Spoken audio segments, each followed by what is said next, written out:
अजय देवगन और सिद्धार्थ मल्होत्रा के खिलाफ केस दर्ज। थैंक गॉड में भगवान का अपमान करने का लगा आरोप। एक्टर अजय देवगन और Siddharth Malhotra starrer thank God का ट्रेलर हाल ही में रिलीज किया गया है, जहां लोगों ने इसे खूब पसंद किया। वहीं ट्रोलर्स ने ये कहते हुए ट्विटर पर बॉयकॉट थैंक गॉड ट्रेंड करना शुरू कर दिया है कि इसमें भगवान का अपमान किया गया है। इसी बीच अब अजय देवगन, सिद्धार्थ मल्होत्रा समेत फिल्म के डायरेक्टर इंद्र कुमार के खिलाफ केस दर्ज किया गया है।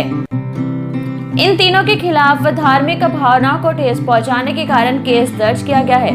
वकील हिमांशु श्रीवास्तव ने उत्तर प्रदेश के जौनपुर की एक कोर्ट में अजय देवगन, सिद्धार्थ मल्होत्रा और इंद्र कुमार के खिलाफ केस दर्ज करवाया है। दरअसल थैंक गॉड में अजय देवगन चित्रगुप्त बने हुए हैं, जो पाप और पुण्य का हिसाब करते हैं। ट्रेलर में छोटे या बेहद कम कपड़े पहने दिखाया गया है।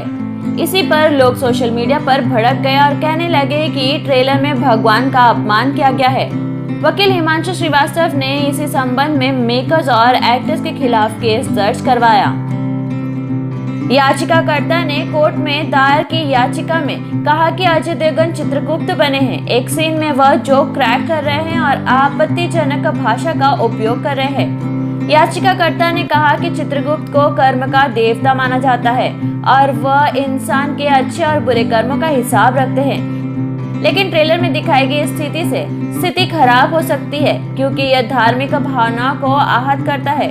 यह फिल्म 24 अक्टूबर को रिलीज होगी।